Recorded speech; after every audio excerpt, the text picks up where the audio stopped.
today I thought to speak about the same theme because I think it is important for people to remind what is Buddhism is. The basics of Buddhism is important because if we do not develop those way of seeing things, that means it is the Buddhist way of seeing things, so actually we do not get much from this Buddhism.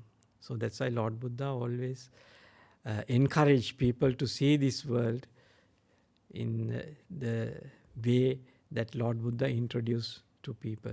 So that is that way of seeing based on the realities, truths, which we can easily understand, not very difficult things to understand. So if we cultivate the way of thinking, way of seeing things in this life based on these truths, so then we develop different kind of relationship with all our feelings, perceptions, volitions arise within our mind. All forms, feelings, perceptions, volitions arise in our mind. We see in a different way. We take in a different way. So then our minds get more kind, soft and gentle. Our motivations, intentions, choices become more soft, gentle.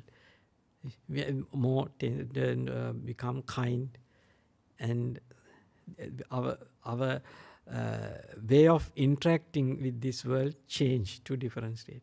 So that's why it is very important to understand these basics. So keep in mind and take into use in our day-to-day life. So you can see when you see this world, people, when they are facing difficult situations or the situations or the experiences they get in different situations. So there are reactions arise within their body and mind. Is sometimes skillful, sometimes unskillful. That means it leads to more problems, leads to more suffering, or leads to create more confuse within themselves, and they become desperate and not not comfortable states or embarrassing states they face, because using unskillful means. Why people fall into these unskillful things? Because their way of taking things, how they practice in their life in past. So this way of acting and reacting change when we see our life from the right perspective. That means based on this, Buddha always introduced people to change the perceptions based on this, to keep in mind this impermanence, not self, and suffering and not self. Because if we remind ourselves, all our experiences, all forms, feelings, perceptions, volitions, and all our consciousnesses are impermanent, not impermanent and uncertain, not certain. Because sometimes we get some good feelings, perceptions, and sometimes that means it leads to future benefits. Our intentions sometimes, or our actions, make happiness within us. Sometimes opposite happens. So the same object create unhappiness and desperation, and sometimes your actions leads to more issues and problems. Because our consciousness is not certain, or all the time. Whatever forms, feelings, perceptions, volitions arise within us is highly uncertain. That depends on the causes and conditions at each and every moment when we are experiencing in any moment things. So this moment, according to that moment, the causes and conditions change to different states. So that is the supporting conditions generate these feelings, perceptions and volitions. This is a natural phenomena. So we have to keep in mind all the time. So all these forms, feelings, perceptions, volitions and consciousnesses arise within us is highly uncertain and impermanent. Because this uncertainty, it is change. Because when the causes and conditions are changing, these feelings, perceptions, volitions are changed to different other states. So sometimes when you are happy in one moment, and the same object create unhappiness in another time, another moment. So it is a part of our life. We have to keep in mind, this is a truth, this is a reality. We can investigate within ourselves whether this is true or false. Then you will see within yourself, this is a truth, this is a reality. So when this conscious process create unhappiness because based on this uncertainty, so can we claim this I, ear, nose, tongue, body, mind as I, me, myself, or any forms, feelings, perceptions, volitions and consciousnesses arise within us, can we claim as I, me, myself? Lord Buddha asked this question from people because then when we pay attention on this process in this way, you understand these are not I, me, myself. All these things arise within us based on causes and conditions at each and every moment. So then, when we understand this one, we relate to our experiences in a different way. Then we can easily let go things. We can release our mind from whatever feelings, perceptions, volitions arise within us. We are not going to strongly holding on to these things. Strongly hold on to whatever feelings, perceptions, volitions and consciousnesses arise within us. We can let go, we can release. We can avoid taking as I, me, myself. This is my feeling, this is how I feel. Yes, you can say this is how I feel, but these feelings are not permanent. These are not I, me, myself. So we can train our mind to relate to the world in this way. So you can see when you see this world in this, so you see how people fall into actions which leads to more and more suffering to other people. We take others as bad people, or they are harming us. Yeah, sometimes these things can happen, but if you understand how our consciousness is work, so how it arises, what are the supporting causes and conditions of our body and mind, so then we see this natural process is happening based on the causes and conditions which are related to our past. Because sometimes the past intentions and past choices come into action in the present moment when we are interacting with objects. So it is how it works. That's why Lord Buddha talk about karma, the past intentions, past choices, past volitions. These things affect to the present moment our consciousness, our feelings, perceptions and volitions. So it is a part of this natural process. So we have to keep in mind, this is the way how it happens. So that's why our whatever thing arises in this moment, if we develop the ability to let go of these things, so then we can purify our mind from unskillful verbal actions, our mind from unskillful intentions. That is, those are the intentions based on greed, hatred, or we can say harming thoughts, ill will, and sensuality. The greed to the sensuality, we can let go, we can cut off and purify our mind. So then it is the basis of purifying our verbal actions and bodily actions. These things come one behind the other. So that's why we have to understand to develop how we should develop our mind to let go things. What are the right perceptions which we have to practice in our day-to-day life to avoid the unskillful way of seeing things, that is wrong way of seeing things. So if we take objects as I, me, myself, and we are not willfully take things as I, me, myself. Sometimes we are not willfully don't take things as permanent. But this consciousness automatically take things as I, me, myself, and permanent, fixed. That's why our actions fall into this greed-based, hatred-based states. That means our actions become greed-based, hatred-based actions. It comes naturally. It is a part of this consciousness. That's why Lord Buddha say, this consciousness always arises based on delusion.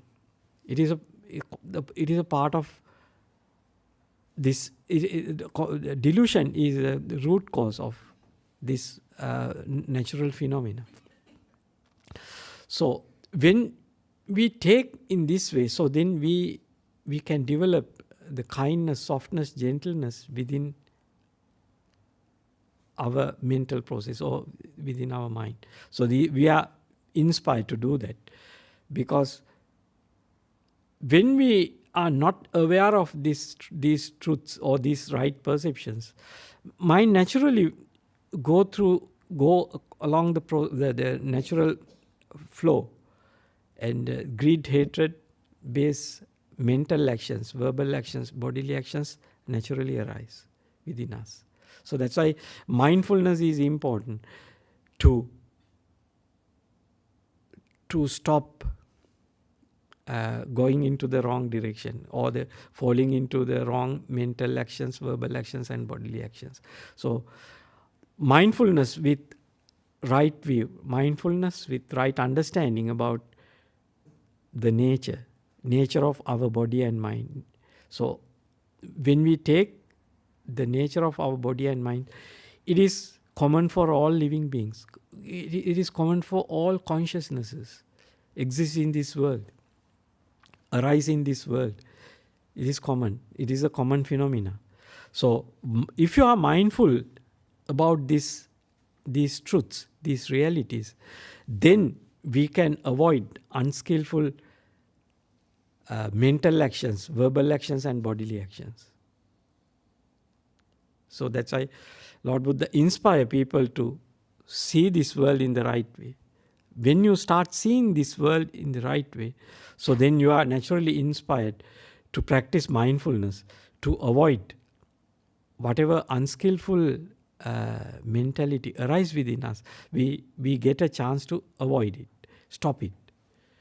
If you are not mindful, all the process go along according to its own way. That's called the actions based on your past karma, past training, past practices. It is a natural flow of happening things. So we have to keep in mind, this is not only happen within you, it is common for all living beings. So that's why when we see this natural phenomena within us, so then we know all other bodies and minds also work in the same way. So that's why then we can develop kindness, softness, gentleness towards all other living beings, verbal actions, bodily actions, because you don't see their mental actions. if you analyze their verbal actions and bodily actions, then you can understand a little bit about their mental actions. But you don't see clearly until you develop your mind to higher states. So that's why Lord Buddha inspired people to investigate within themselves first and understand these truths within our bodies and minds. So then we can understand all other living beings, because all these bodies and minds work based on same principles. This uncertainty, suffering and not self is always associated with this conscious process, because this conscious process always based on delusion. If mind is associated with the non-delusion, then your mind inclined to let go things and let go up to the letting go of all consciousnesses. You are no more interested to be conscious about anything. So your mind gradually liberates from this five sense world, and then you get inspired to liberate your mind from all mind consciousness, because five sense consciousnesses are the first thing you can let go and liberate your mind and bring your mind to the still states of mind. So then you experience the still states of mind based on five material objects or immaterial objects, not the five sense world objects. So then mind come to a stable states of mind without interacting with the five sense world. That is, five senses are going to shut down, and mind go to these mind-made objects. So it is a stable state of mind. So once you liberate from the five sense world, so you directly experience the liberation from the five sense consciousnesses, five senses. So that's why Lord Buddha inspired people to practice the path and directly experience the full liberations. First, we have to understand how to let go this five sense world. So how to turn away from this five sense world. If we take this conscious process always based on delusion, that means delusion means we are not, when our feelings, perceptions, volitions arise, these things have that notion that it is like this, it is like that. So it is fixed to, you see that perception, when you perceive things, when you understand things, we think it is like that. You don't have, you sometimes you act, you think based on those feelings, perceptions. That means volitions arise. It is a part of this conscious process. If you don't mindfully stop those things, it naturally flows, and your verbal actions, bodily actions naturally arise, and it is going on. So that's why Lord Buddha say you have to develop these right perceptions and practice those perceptions, and then you develop the right view. When you have the right view, then you are motivated to do the right thing. Let go all these things. That's why the right motivation or right intentions are the non-harming, non-ill will, and then non-sensuality. So then you are turned away from the five sense world. Then you develop that inclination or the intentions or the right motivation. That motivation drives along the Noble Eightfold Path up to the full liberation from the five sense world and attain these jhanas, the directly experiencing states of mind, which you experience the liberation from the five senses. So then I will read these suttas. You can ask questions, Then I want to show even in this sutta. So first you get, when you listen to Dhamma,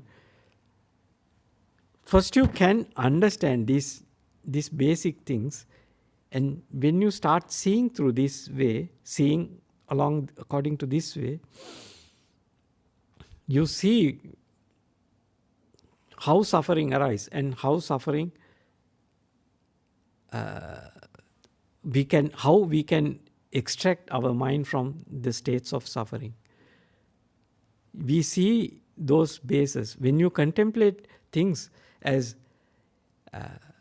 uncertain, impermanent, and suffering is always associated with this conscious process, because it is a natural phenomena, it is a natural flow of happening things, not because I, me, myself.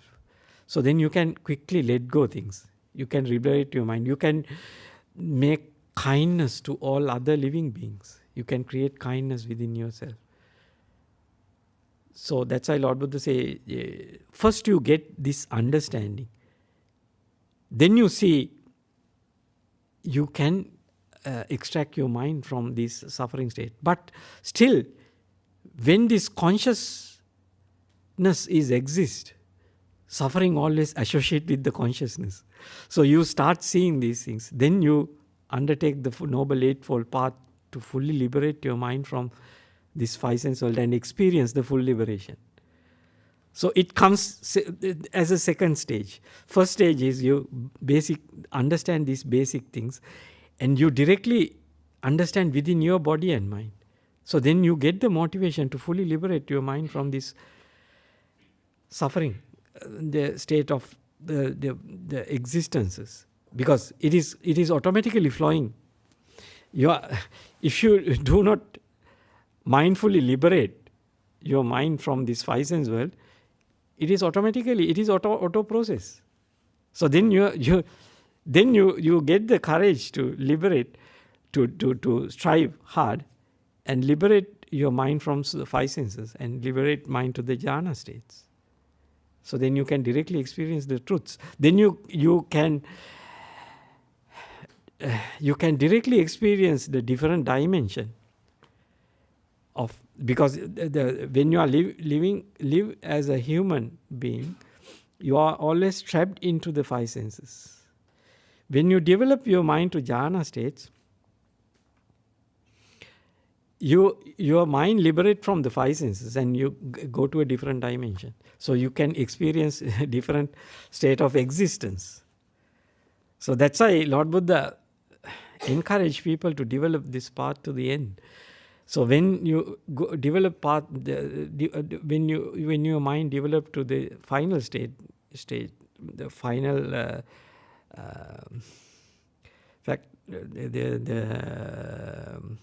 final stage of Noble Eightfold Path, so that you can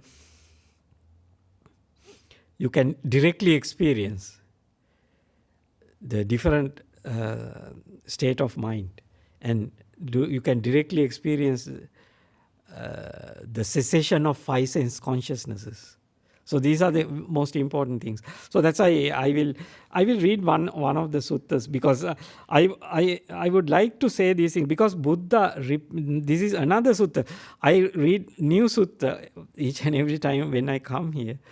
So I want to emphasize here, Lord Buddha teach these things in thousands of suttas. This is the basic thing, how we enter to the right direction, or how we come to the path, come to the right understanding about the Buddha's teachings. So I will read this sutta first, and you can ask questions. I am reading Ajahn Sujato's translation. You can see these suttas. You can read these suttas in Sutta Central.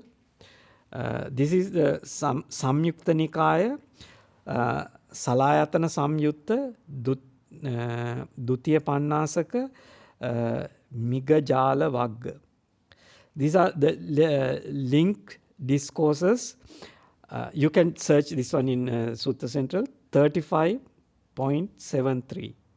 Linked Discourses, SN 35.73. Samyukta Nikaya 35.73. With Migajala.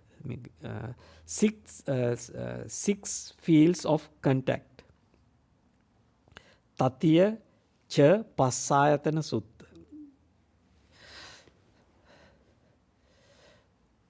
Mendicants. Anyone who doesn't truly understand the six fields of contact's origin, ending, gratification, drawback, and escape, has not completed the spiritual journey and is far from this teaching and training. Far from this teaching and training. So, if you want to understand these teachings, so you should come to these things to truly understand the six fields of contacts: origin, ending, gratification, drawbacks, and escape. So, the fields of contacts means eye, ear, nose, tongue, body, and mind.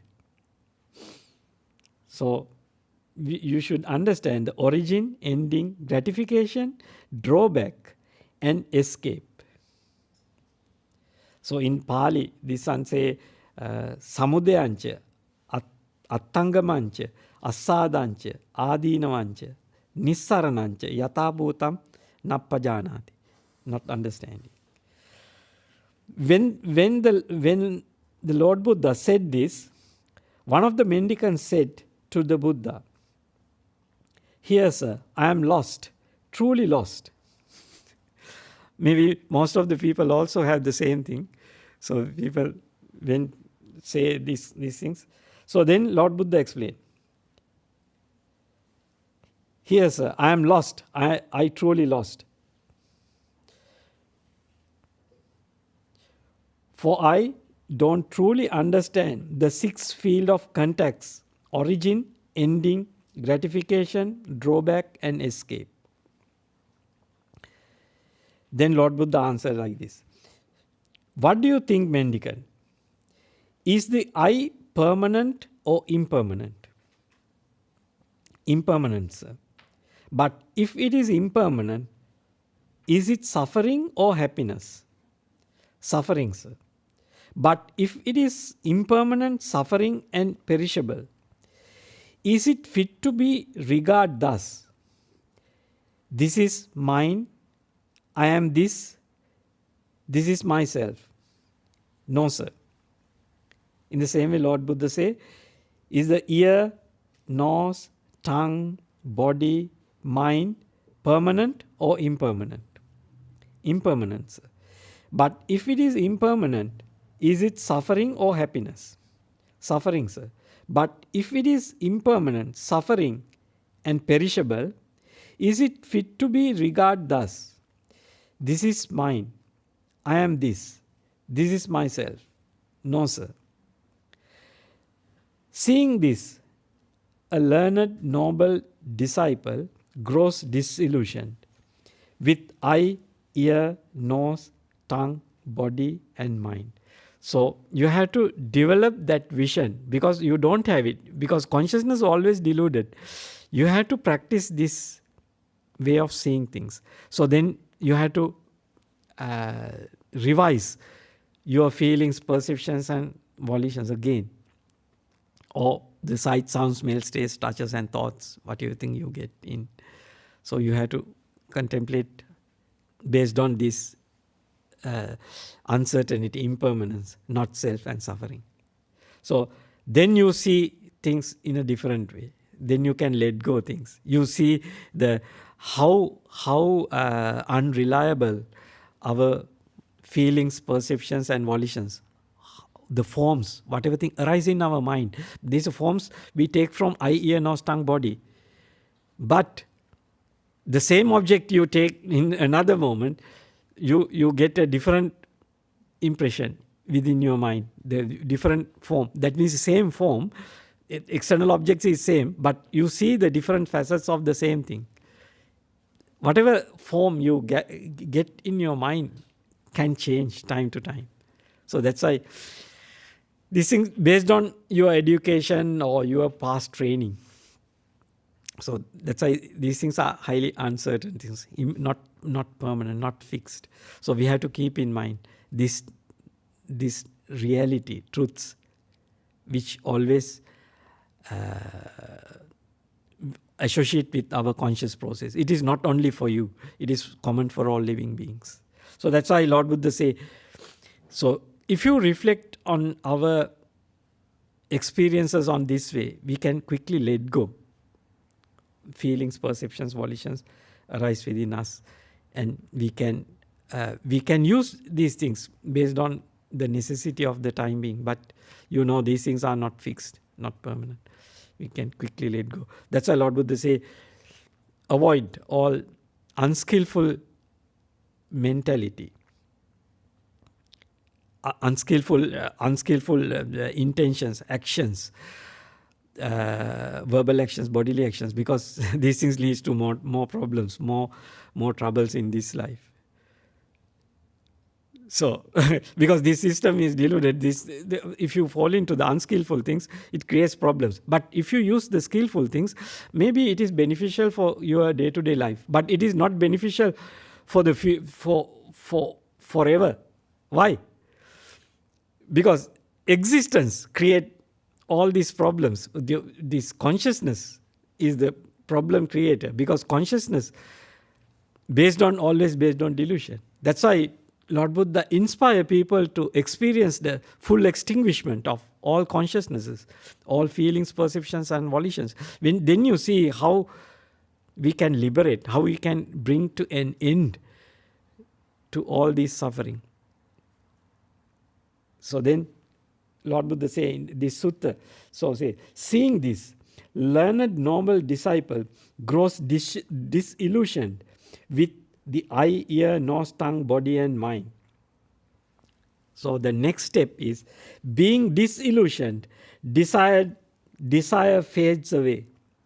When desire fades away, they are freed. When they are freed, they know they are freed. So this is how this Noble Eightfold Path cultivate. So our minds incline or right motivation arise within us to develop the Noble Eightfold Path and achieve the higher states of mind, achieve the final stages of the Noble Eightfold Path.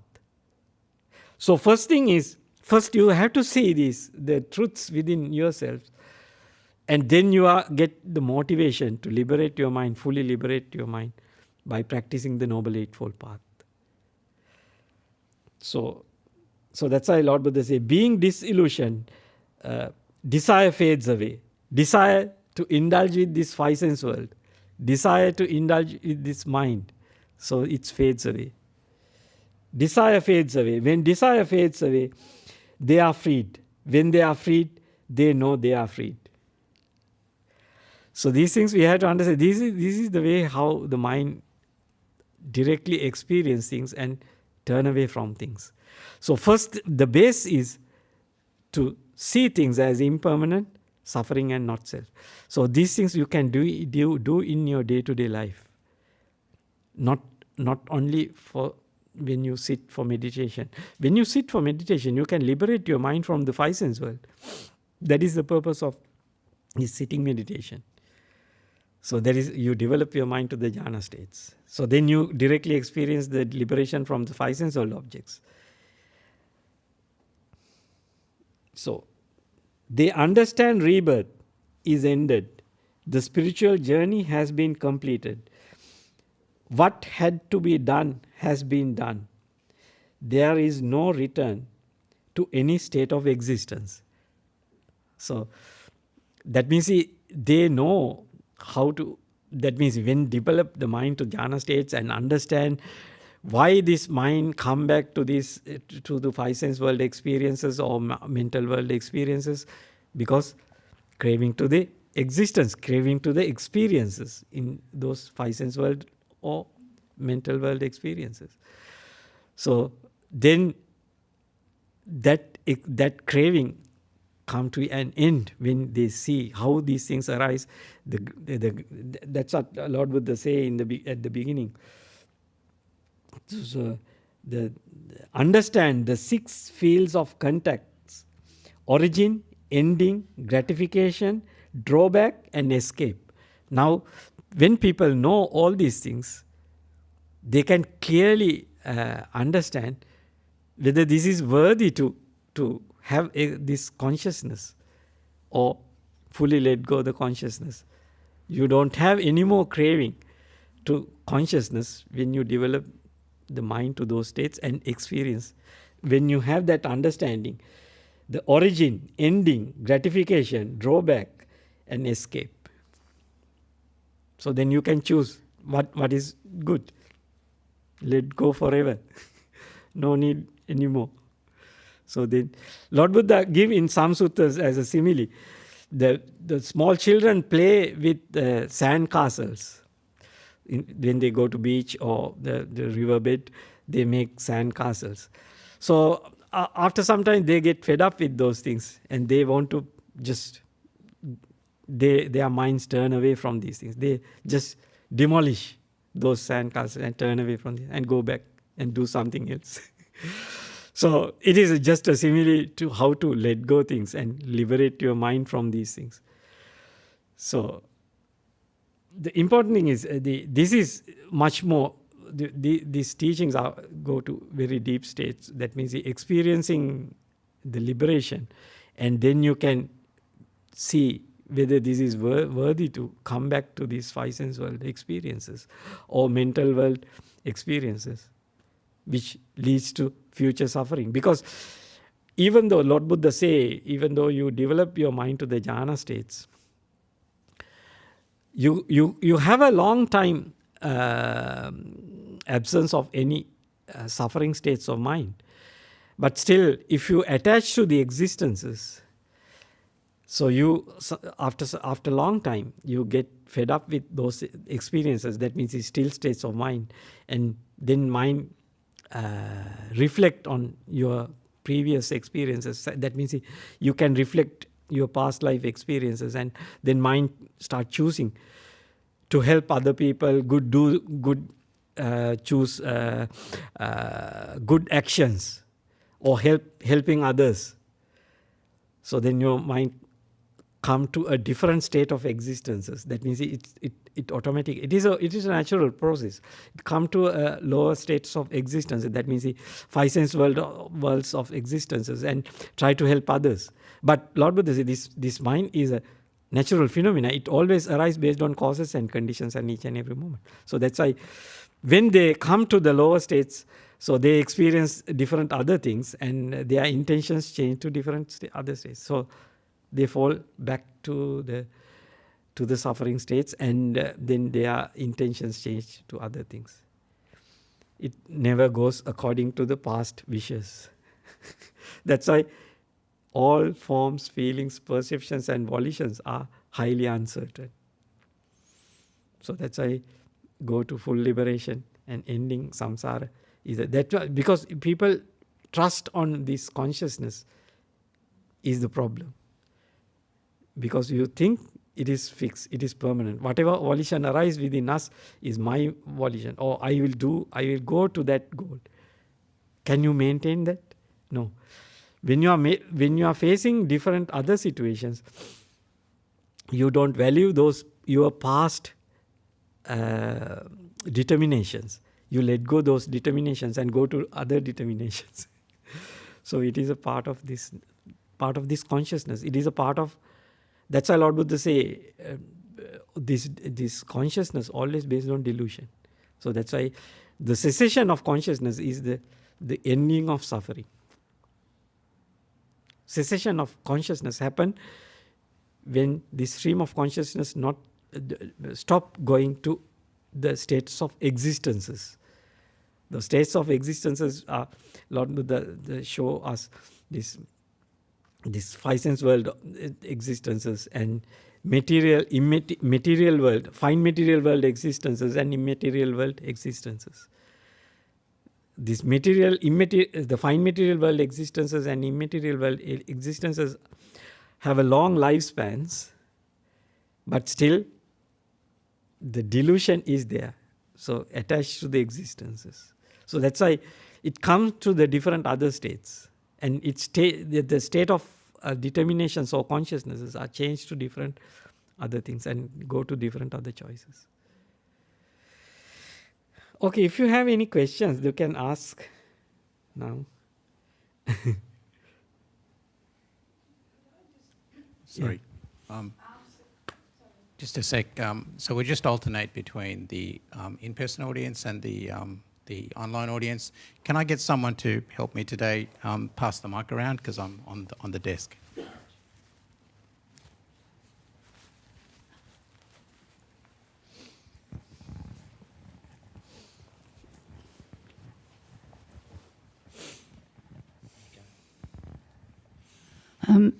Bhante, thank you for your talk very much, but I was a little bit confused just at that last part.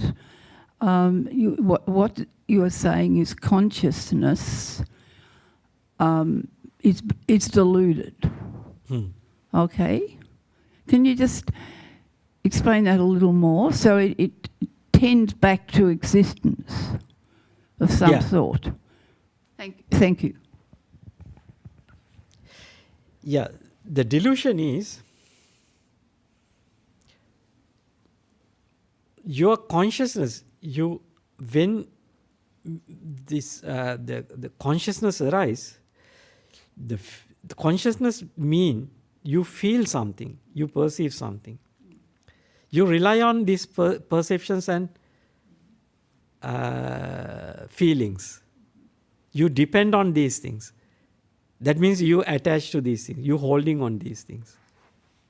It leads to the samsara. It leads to the future existences. That is the problem. So that's why Lord Buddha inspire people to liberate from consciousness. That is sanya vedita nirodha. The feelings, the liberation from feelings and perceptions. When you experience those states, then you see this consciousness. If the consciousness arises, it leads to suffering, because you identify yourself as these feelings and perceptions. There is my feelings, this is my perceptions. So that's why it is dangerous. So that's why it is dangerous, means it leads to future existences, because you're holding on to those things. Thank you. And Bhante, just further to that lady's question, if consciousness is based on delusion, then aren't the jhana states a level of consciousness?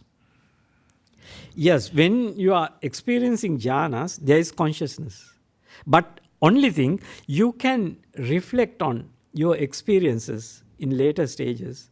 When you emerge from jhanas, you can reflect on what you experienced, what was there, what wasn't there. So these jhana states are the states of experiences. You directly experience the liberation from the five sense world. Five sense objects. So eye, ear, nose, tongue, body, mind, objects, and all forms, feelings, perceptions, volitions related to the five sense world. No more there. Only the mind world, the fine material objects are there. So that's why then you see this five sense world is not yours. It arises based on causes and conditions. And when those causes and conditions go to cessation, it is no more there. So the eye, nose, tongue, body, mind, consciousness is no more there. So that's why when mind develops to those states, that stream of consciousness go to different states of existences. So that's why scientists now study on MINDs, meditation-induced near-death experiences. Because now scientists know very well, when a person attains jhanas, this human body go to the clinical death. And then their mind go to the different state of existences. So that means they say it is a outer body, kind of outer body experience. These people can do things that when they can't do when they lives in their human body. When they liberate from this human body and go to those states of existences, they can do something they can't do within their body, human body. Because it is a different dimension of existence. Okay, thank you. Thanks, Ajahn. There's a question here. I'm practicing Khanti, Khanti, and Sati because I get angry, and after months of practice, I don't show temper easily, but still throw tantrums by shouting in empty rooms, only to let out my emotions. Judging from this, does my practice work or not? Am I on the right track? Please ask again. I didn't get the whole thing. Let me read it again because I had to ask the question again, and it's in pieces here. So I'm practicing Khanti and Sati because I get angry easily, even after months of practice. I don't show temper easily, but still throw tantrums by shouting in empty rooms, only to let out my emotion. Judging from this, does my practice work or not? Am I on the right track? Yeah, this is another thing, because what is the basis of your Khanti? Sometimes we can practice as a sila. That means sila means, okay, I should avoid hatred. When the hatred arises, we can just subside, abandon. How far you can go? Because if someone come and hit you, first time, okay, I will make. Second time, come and hit you and scold you, show some faults your actions, annoying you all the time. A person who lives with you, if you can do one time, 2 times, 3 times. How far you can go? If you crave to your existence, if you crave to your state of living, if you crave to the peace of mind, how far you go? So one day you want to go to the police or tell someone others, so you get desperate. Why? Because you attach to your existence, you attach to your comforts. Are you ready to let go those things? That is the problem. People can practice Khanti if they go to a retreat, okay, because no one is disturbing you. That setup is good for the practice, so you can practice Khanti.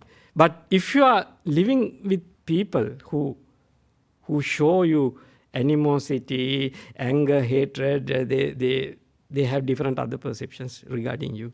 So then what happens?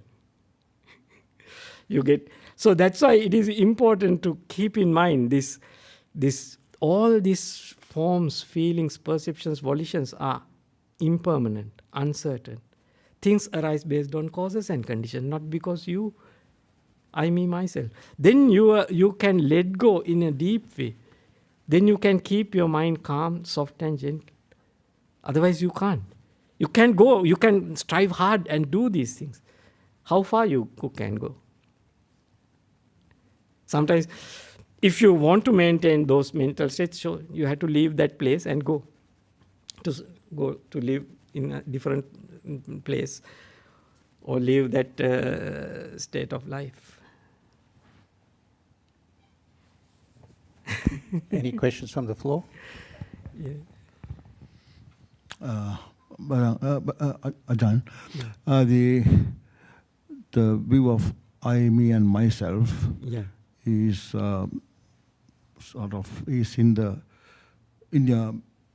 settled in the deep state of your consciousness or vijnana. Yeah. Vijnana, that's what you are born with. I mean, it is there.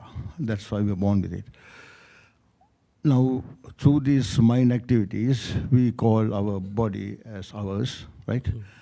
But when you look at the evolution of the beings on this planet, we can't see where there was elsewhere. There are 2 things have happened. That is to preserve the entity, self, and also to preserve the species. That is evolution, biological, scientific. So there's nothing better than putting this seed in the DNA a program to say that this body is I, me, and myself. That is the best way to preserve this body and the species. Got the point? Yeah, I'm not finished yet. Yeah. That is the part of the evolutionary process. I, me, and myself is set in this system, in the DNA. The best way to preserve this, for the biological purposes. In the process, we have sort of like the two sides of a coin. We have got involved and suffer. That's what happened. That is what is happening here. Say, for example, take pain as a feeling. Pain is a necessity for survival, but it is painful. We don't like it, suffering. So similarly, this whole process of thinking I, me, and myself, and take everything as such, that's how it becomes so painful, suffering. And Buddha says constantly, this is impermanent, this is not that, you are just foolishly taking it as me, mine, and myself.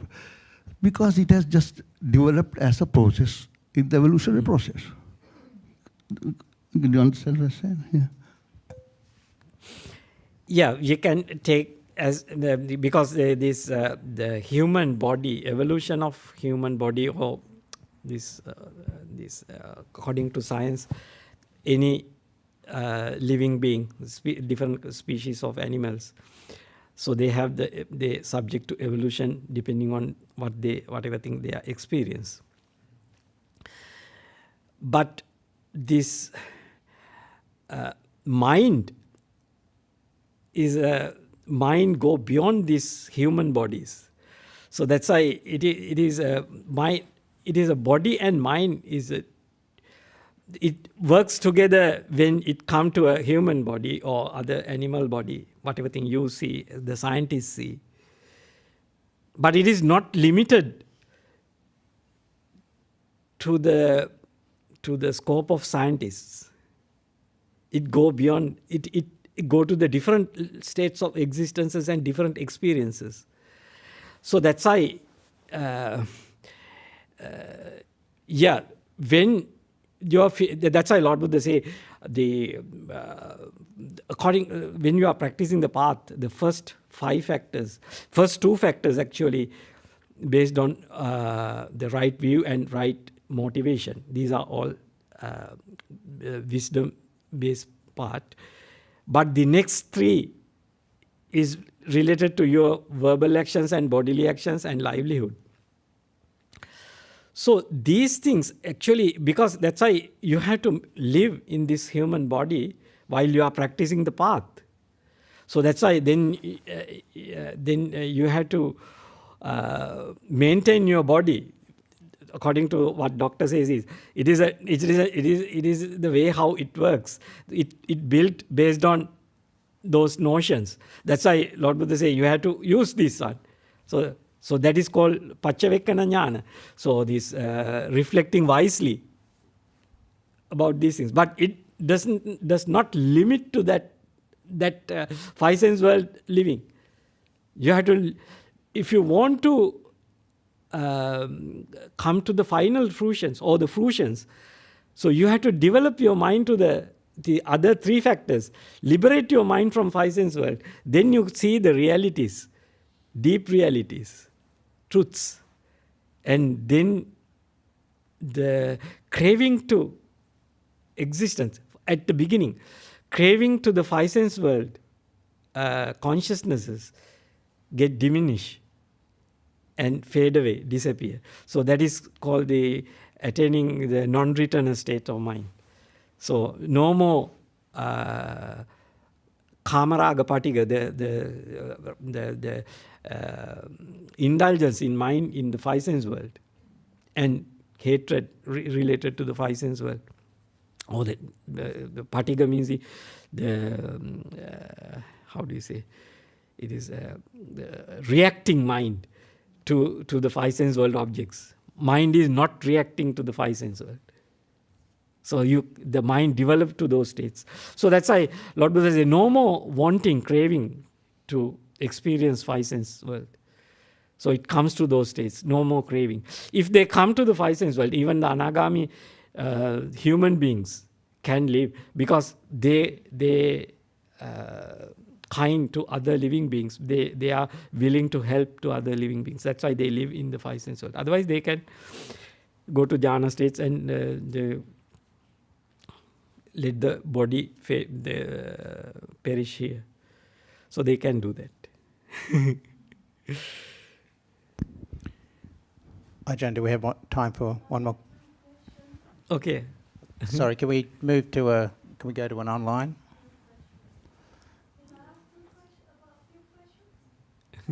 We'll take an online question first. Yeah.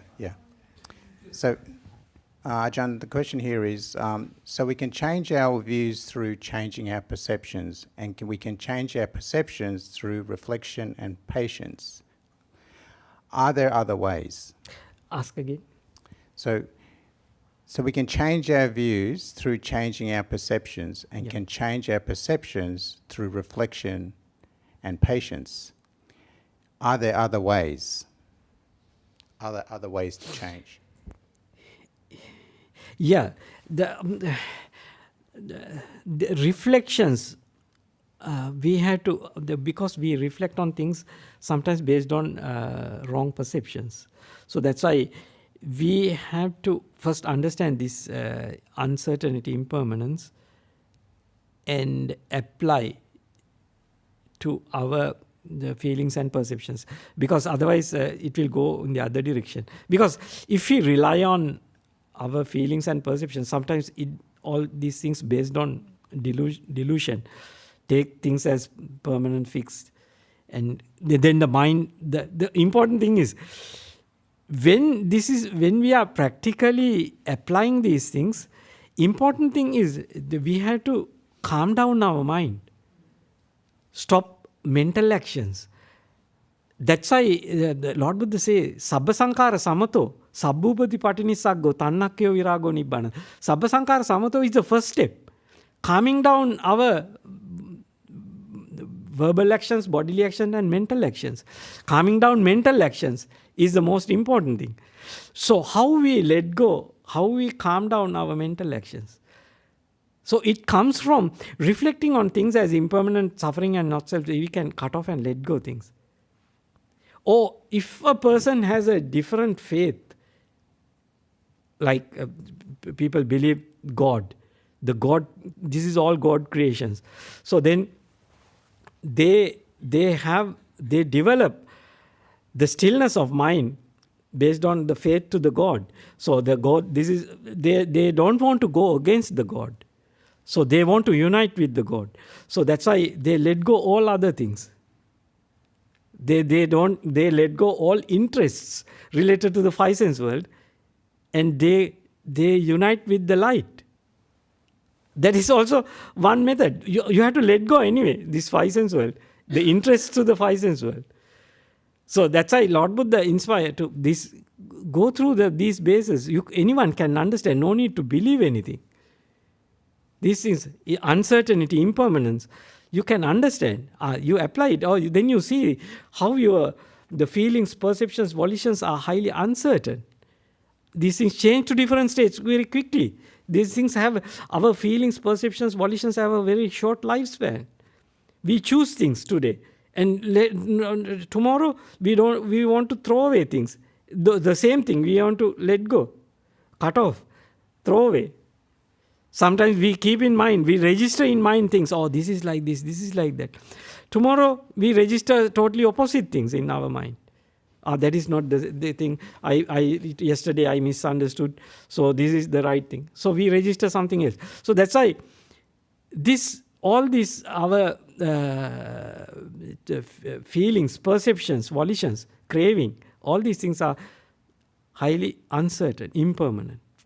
So if we keep this notion, we can let go many things. We can release our mind from this the interest related to our five sense world. We can quickly cut off and let go, liberate, because this is just wasting time.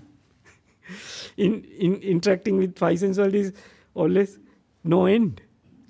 Because our feelings, perceptions, volitions change all the time.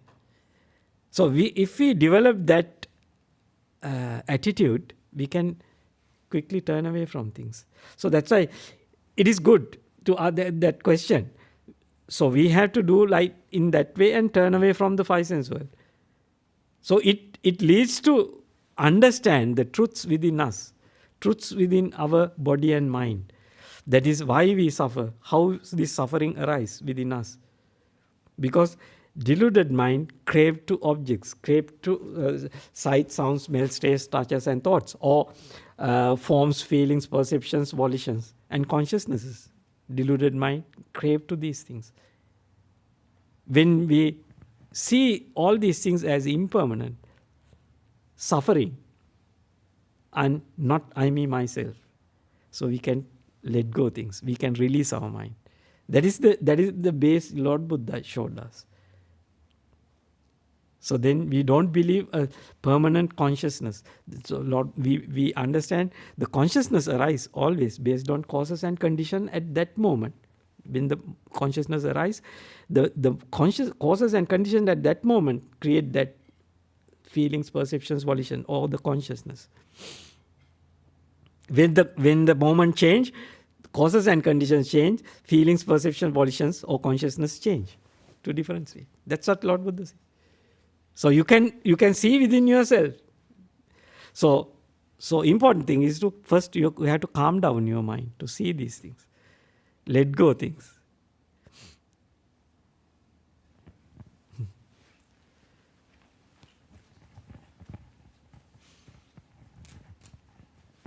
So yes, the next question. Thank you. Bhante, Yes. you always mention Lord Buddha's, what Lord Buddha's thought or said. Yes. Isn't our mind conditioned by the Lord Buddha's teaching that we can change without the contact with the wise teaching? We can always live, we would never be able to see delusion in the consciousness. Once we are born, we already have all these feeling, perception, consciousness, and the five senses. And the consciousness of all these five senses, or the six senses, are the basics of means of our survival.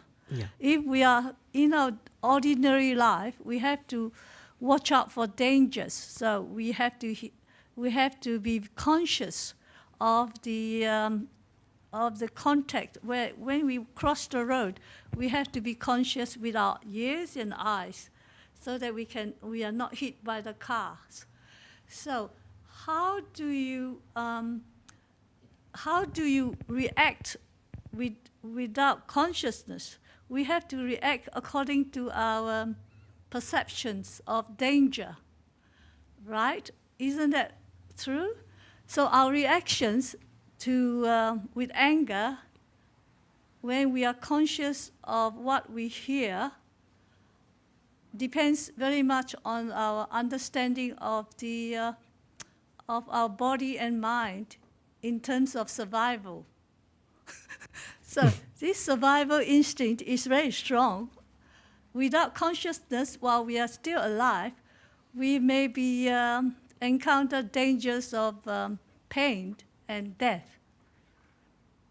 So how do you, only in meditation that we realize that the consciousness of taste, first we have to let go.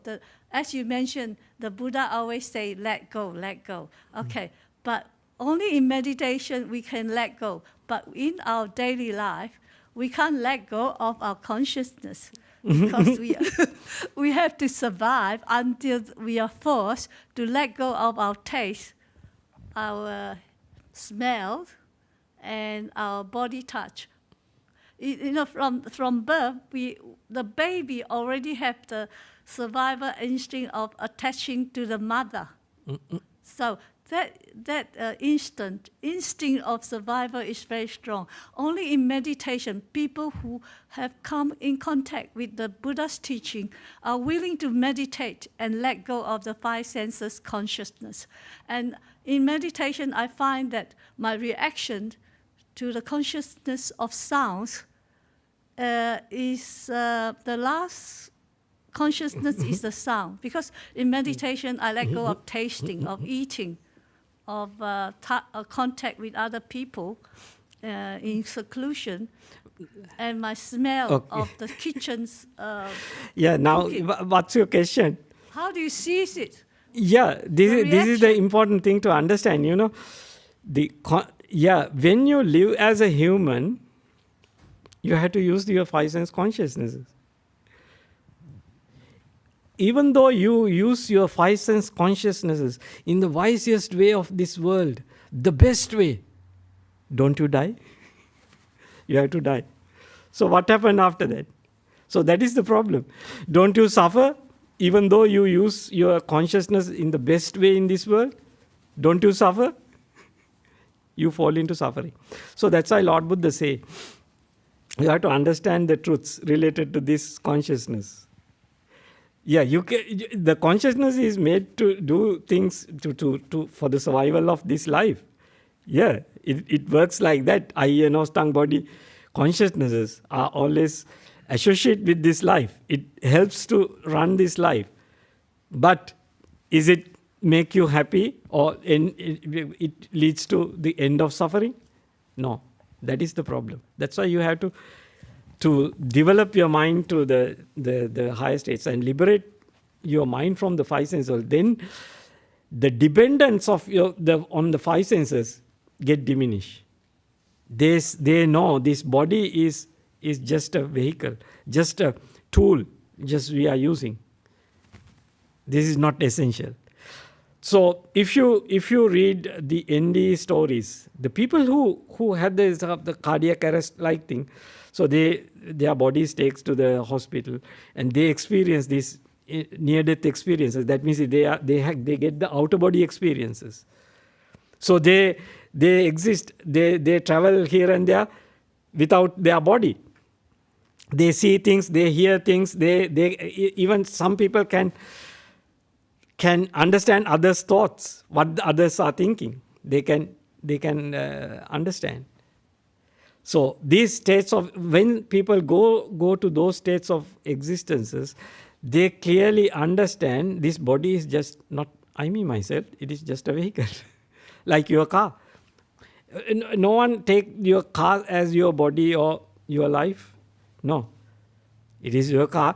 Anytime you can dispose it and buy a new car. So when people develop their mind to higher state, then they have a different understanding. Then they don't depend on these five sensual consciousnesses. They don't take as five sensual consciousnesses as I, me, myself. They don't take this body as I, me, myself. So that's why Lord Buddha inspired people to develop mind to higher states, beyond humanity. Uttari manussa Dhamma. That is the Pali term. This noble eightfold path leads to Uttari Manusa Dhamma. Develop Uttari Manusa Dhamma within us, the beyond this humanity, human level. Then you can understand the big picture. Why people go to life after life, to existence. It is a natural phenomena. Because you are always rely on your consciousnesses. If you are rely on your consciousnesses, five sense consciousnesses, you enjoy, you relish on these things. So naturally you are attached to those things. When this body decay and passed away, your mind, the stream of consciousness go and reborn again as a human.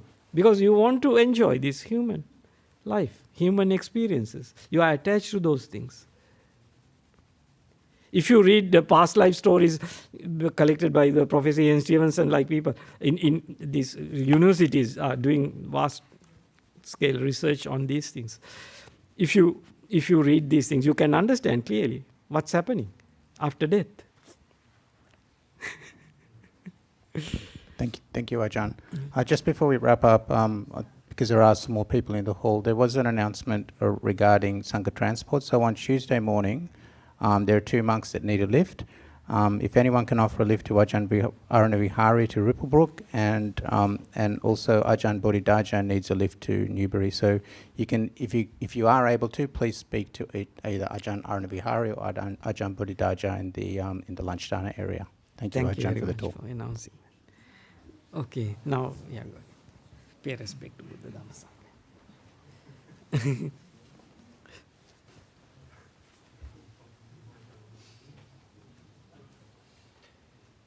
Arahang Samma Sambuddho Bhagava Buddhang Bhagavantang Abhivagi Swakhato Bhagavata Dhammo Dhammang Namassami Supatipanno Bhagavato Savaka Sangho Sanghang Namassami